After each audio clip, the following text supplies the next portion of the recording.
पवन वो मरे कि नहीं, बाढ़ में बहे भी मरे कि नहीं। अब बेटा समझ जाइए, ये तो पवन भिंडी मेरे ऊपर गुस्सा करके दिमाग खराब कर रहा मेरा, तो तब भी हिंसक है, क्योंकि आग लगाई तब भी जलेगा आदमी, और रो करके अपना दिखा रहा है तब भी उसने हिंसक बोले। क्यों? क्योंकि आग में भी मरे लोग और बाढ़ में भी मरे लोग। क्रोध इन्हीं आंखों में आता है, वो आंसू भी इन्हीं आंखों में आते हैं। पर्याय की परिभाषा बोलिए सारस्वत सागर जी। आंखें बंद करने से मोक्ष नहीं मिलेगा, पर्याय की परिभाषा बोलिए आप। पर्याय की परिभाषा परिचमक सूत्र में माणिक नंदी स्वामी ने क्या की है, बोलो समुद्रराज एक साथ।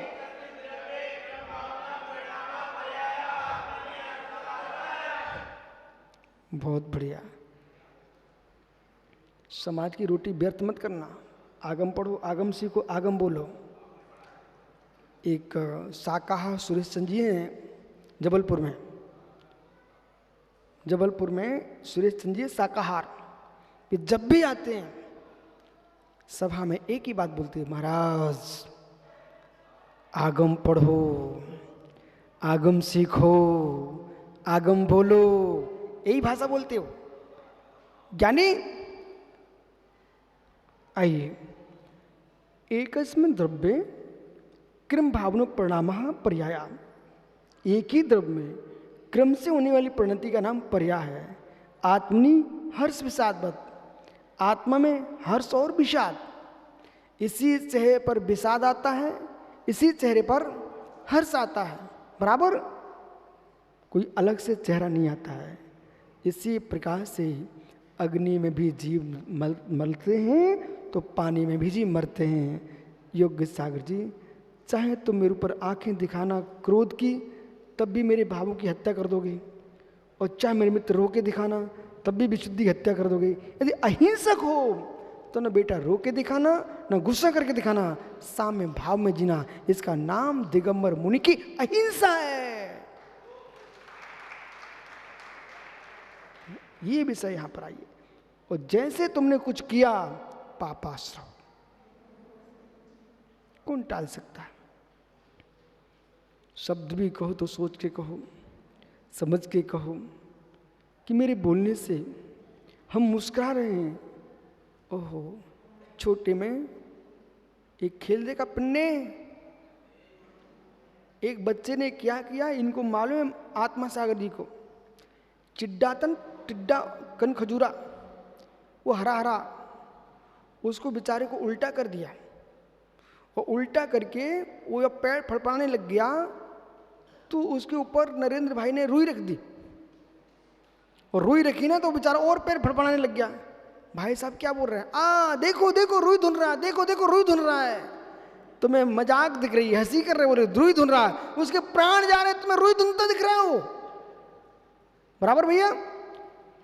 बस उसको टिड्डे को उल्टा कर दिया, उसके ऊपर पैरों के बीच में रुई चला दिए, और वो पैर बेचारा चलाता तो क्या बोले रुई धुन रहा है। अरे ज्ञानी, तुम कर लो हंसी जितना करना हो, वो रुई धुने ना धुने, लेकिन तुम्हारा पुण्य धुन रहा है, पुण्य नष्ट हो रहा है और पाप का अर्जन हो रहा है। टिड्डे के पैरों के बीच की रुई तुम्हारे रजाई बना के उड़ा पाए ना उड़ा पाए। राकेश पंडित जी सुनिए ना ध्यान से, क्या कह रहा हूं।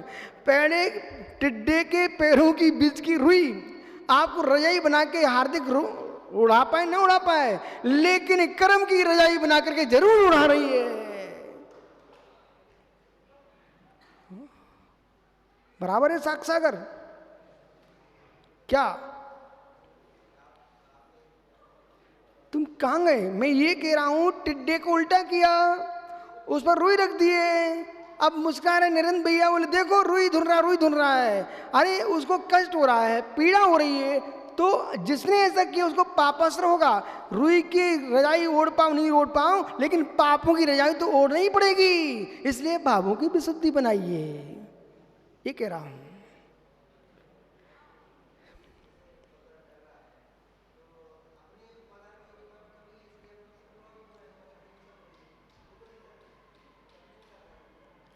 बहुत बढ़िया। आप जैन हो, इतना सा उत्तर दे दो, फिर मैं आगे की बात करता हूँ। आप जैन हो? अच्छा, जैन हो आप, जैन मुनिराज हो? ओ धन्य मुनि, आपको नमस्तु कहता हूँ मैं। लेकिन हे महाराज, आपका जैन दर्शन अनेकांतवादी है। उपादान की दृष्टि जब कथन करेंगे तो ऐसा कहेंगे, हे मित्र, आप विकल्प मत करो। रोने वाले का अपना उपादान है, क्रोधी का अपना उपादान है, हम विकल्प क्यों करें, ऐसा ही कहना। लेकिन ये भी सत्य है, ये भी सत्य है, चाहे किसी भी पड़ोसी देश ने भेजा हो, चाहे प्रकृति से उत्पन्न हुआ हो, चाहे चीन ने भेजा, जो जापान, चाहे पाकिस्तान, चाहे भारत में उत्पन्न हुआ हो, ये मुझे मालूम नहीं है। लेकिन ये सत्य है कि कोरोना के वायरस के फैलाने से हमारे देश में लाखों क्या करोड़ों लोगों की मृत्यु हो चुकी है। विश्व में करोड़ों लोग मर चुके हैं। सागर जी, निमित्त प्रभाव मानोगे, विष के पीने से मृत्यु होती है, इसमें कोई शंका नहीं है। इसी प्रकार से संक्लेशा बरतने से और संक्लेशा बरताने से आयु क्रम का क्षय होता बेटा। उपादान दृष्टि में क्या होता है, मृत्यु स्वीकार कर लेंगे, पर हम यही देखेंगे उपादान दृष्टि से, मेरे ज्ञायक में कुछ भी नहीं हो रहा है। ये उपादान दृष्टि है आपकी, भेद विज्ञान दृष्टि है। लेकिन ऐसा भी नहीं है, भेद विज्ञान भेद का विज्ञान तो कराता है, पर ये नहीं कहता है कि जहर खाने से मृत्यु नहीं होती। बराबर, जितना मुझे समय सार पर विश्वास है, उतनी मुझे गोमट सार जीव कांड कर्म कांड पर भी विश्वास है। मैं एकांकी न समय सार को झूठा बोलता हूँ, न धवला जय धवल को झूठा बोलता हूँ। ये पागल लोग हैं, एक के राग में दूसरे ग्रंथों को झूठा बोलते हैं, उन्हें शादबाद का कौशल नहीं है। एक जगह क्या हुआ, सागर जी, चक्रेश को मालूम है, बिना नाम की एक बात कर रहा हूं। एक व्यक्ति ने एक मुनिराज के बारे में ठीक नहीं बोला। जिन्होंने ठीक नहीं बोला वे भी मुनिराज ही थे। तो तीसरा व्यक्ति हमसे बोलता है, विशुद्ध सागर जी आप कुछ बोलो ना। फिर मैंने उससे धीरे से पूछा, इन दोनों में से आप मुनि किसको मानते हो? बहुत बढ़िया विषय है, मिर्ची ध्यान दो कि दो मुनिराज हैं और दो मुनिराज में विसंवाद हो गया। वे एक दूसरे के लिए एक अशुभ शब्द का प्रयोग कर रहे हैं। अशुभ शब्द का प्रयोग करते समय तीसरा व्यक्ति मेरे पास आया, वो कहता आप कुछ बोलो ना यार। तो मैंने कहा भाई ये बताइए इन दोनों में से मुनि कौन है? जब मैंने ऐसा प्रश्न किया इन दोनों में से मुनि कौन है, तो वो कहता दोनों ही मुनि हैं। तो मैंने कहा मित्र दोनों मुनि हैं, तो आपका जिससे राग है उसके पक्ष में बुलवाना चाहते हो, यदि मैं उसके विरोध में बोलूंगा तो मुनि निंदा होगी कि नहीं होगी? वो आपके राग उनके द्वेष में बोलूंगा तो मुनि निंदा होगी, और आपके द्वेष में बोलूँ तो तब भी मुनि निंदा होगी। इसलिए मित्र अच्छी बात, उन दोनों से कहो हे मुनि भगवंतो, अपने भीतर की कसाय बाहर कर दो, मुनि मार्ग को दूषित मत करो। हम दोनों के पक्ष में नहीं है, हम मात्र मध्यस्थ भाव से देख रहे हैं, तुम दोनों की बुद्धि ठीक हो जाए। ये हमने ठीक किया कि बुरा किया? क्योंकि आप उनके विरोध में बुलवाना चाहते हो, वे आपके विरोध में बुलवाना चाहते हैं, आखिर में निंदा तो दोनों मुनियों की होगी ना। जब दोनों मुनिराज हैं तो विषय ही होना चाहिए है, न इनकी निंदा हो न उनकी निंदा हो, दोनों साम्यता को प्राप्त करके बीतराग मार्ग पर चलें, अपने अपने संयम का पालन करें, एक दूसरे को देख करके भावों को की विडंबना करके अपनी गति को दुर्गति ना करें। बराबर? आइए, इसलिए किसी भी समय, चाहे मैं विश्राम में हूँ, चाहे जागृत हूँ, चाहे चल रहा हूँ, चाहे आहार ले रहा हूँ, कभी भी आप प्रश्न करोगे मैं तो यही उत्तर दूंगा कर्णन योग से, जितना क्रूर क्रोधी है उतना ही क्रूर होने वाला है।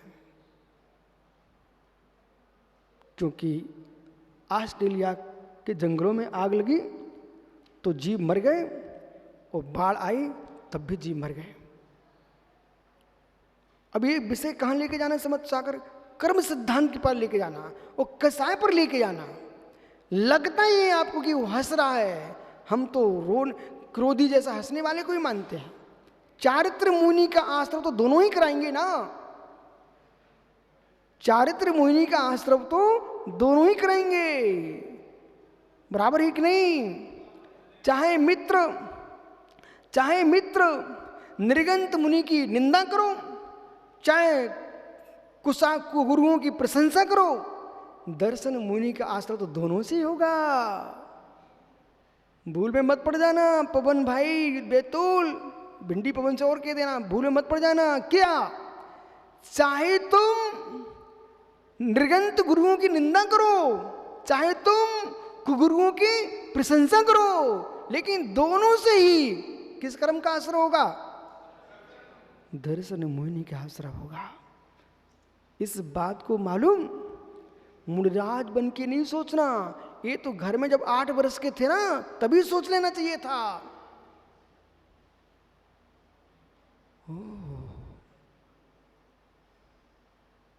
निश्चय लवकुश से कह देना, भैया चाहे पद्म पुराण को झूठा कहो, चाहे समय सार को झूठा कहो, चाहे धवल जय धवल को झूठा कहो, जिनवाणी सभी हैं, तुम्हारे लिए पाप का आश्रय सब में होगा।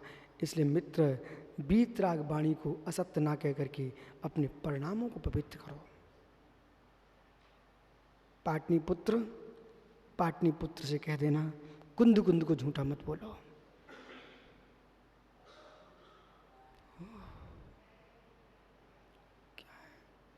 दीपक पाटनी से कह देना कि भैया सद्बुद्धि दिला दो पिताजी, सद्बुद्धि दिला दो, लाखों जीवों की श्रद्धा तोड़ाने की विचार ना करें।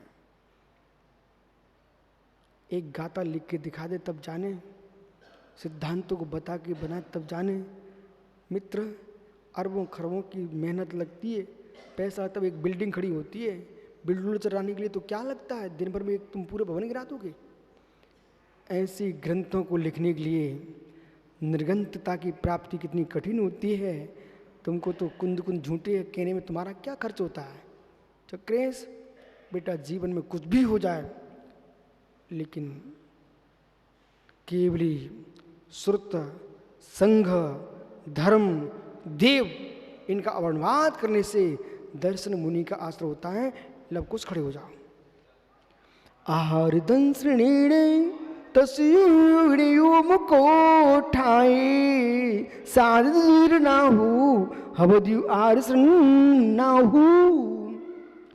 ये गोमट सा जीव कांड में भगवान नेमिचंद सिद्धांत चक्रदेव ने कहा है, बालकों किसी बाजार से निकलो, सतनेश सागर जी बस सिर नीचे करके, बगल में जलेबी की दुकान है, कहीं लस्सी की दुकान है, कहीं ठेले में फल रखे हुए हैं, जितना झांकोगे वो कहीं मन चला गया और मित्र आयु क्रम पूरा हो गया और माया भाव आ गया तो उसके खरबूजे के अंदर कीड़ा बनना पड़ता है।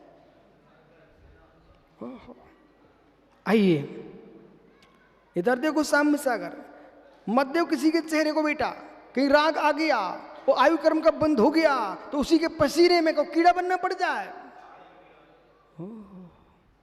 आहार दंष्टन, आहार के देखने से ओम कोठाए पारस, कोठा के ओम होने पर, ओम कोठा कर जानता, पेट खाली होने पर ओम कोठाए तसुयुगने।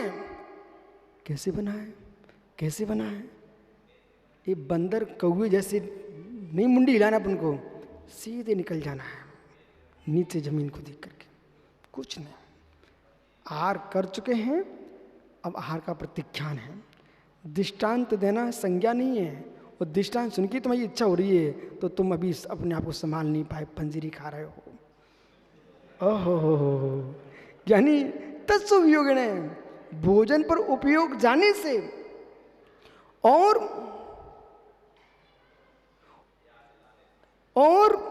असाता वेदनी कर्म के उदय से मनोज भैया भूख लगती है।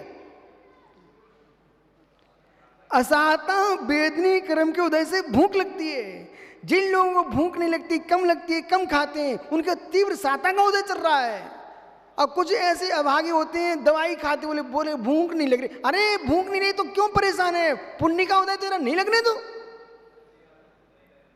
हो पुण्यात्मा जीव का भोजन कम होता है, और बेचारे पापी लोग इतना ढेर सारा खाते हैं, तब भी पहले खाएंगे, फिर हाजमा की दवाई खाएंगे, फिर भोजन बिगाड़ेंगे, फिर भूमि बिगाड़ेंगे। हो विष्णु पहले भोजन बिगाड़ता भी, थाली भर के खाएगा और फिर नाली भर के जाएगा। ऐसे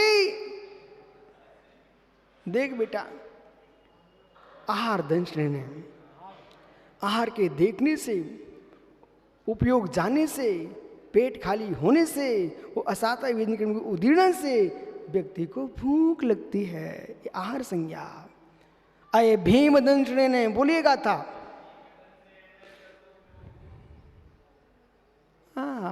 पंडित जी हमारे गुरु महाराज जी ने तो श्रेयांश गृह में 1993 में पढ़ाया था जीवकांड, तब से याद है मैं गाथा है। कितने साल हो गए भैया? इतने साल पहले घूमट साल जीवकांड की आचार्य विराग साहब ने पढ़ाकर परीक्षा नहीं थी, परीक्षाएं। आइए, अति भयानक वस्तु देखने से, शक्ति के ओम होने से, क्या ओम सत्ये, देखो उसका स्मरण करने से, और मित्र भय कर्म की उदीर्णा होने से जीव को डर लगता है। सुनाइए अब मैथुन संज्ञा।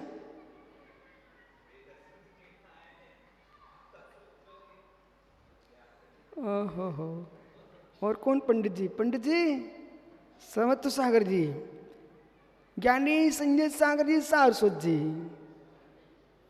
है मित्र, गरिष्ठ भोजन करने से, अधिक मिथुन सेवन करने से, मिथुन क्रिया में उपयोग जाने से, वेद कर्म की उदीर्णा से जीव को वेद संज्ञा सताती है। जब वेद संज्ञा सताती है तब गोमट सार जीव कांड करता, कहते हैं पंडस भोजनाय तस्व वेद सुदीर्णाय।